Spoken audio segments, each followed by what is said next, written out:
ஒரு முக்கோணத்தின் பக்கங்களோட ரேஷியோ கொடுத்துருக்காங்க. ஸோ முக்கோணத்துக்கு 3 பக்கம் இருக்கும், 3 பக்கம் இருக்கும், அதோட ரேஷியோ 1/2 எக்ஸு, 1/3 எக்ஸு, 1/4 எக்ஸ். அப்போ வேல்யூ வேணும்னா, அதாவது 1/2 ரேஷியோ, 1/3 ரேஷியோ, 1/4 ரேஷியோங்கிறத வேல்யூவாக சேஞ்ச் பண்ணோம்னா எக்ஸுங்கிற ஒரு காமன் நம்பரால் மல்டிப்ளை பண்ணணும்.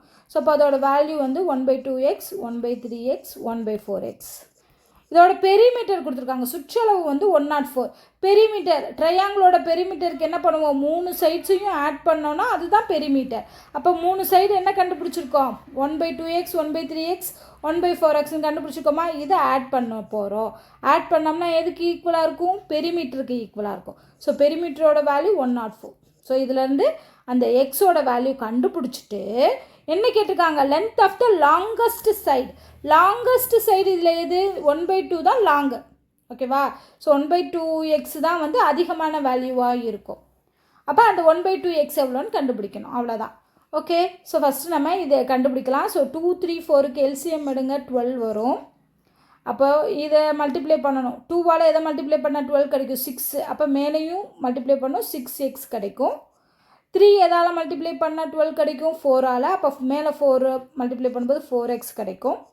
இங்கே பார்த்தோன்னா 3ஆல் மல்டிப்ளை பண்ணணும். ஸோ மேலே 3x இஸ் ஈக்குவல் டு 104. 10, 13. அப்போ என்ன கிடைக்குது, 13x divided by 12 is equal to 104 கிடைக்குது. எக்ஸ் வேணும்னா என்ன பண்ணணும், 104 இன்ட்டு 12 டிவைடட் பை 13. இப்போ 13 108 8 தடவை அடிக்கலாமா.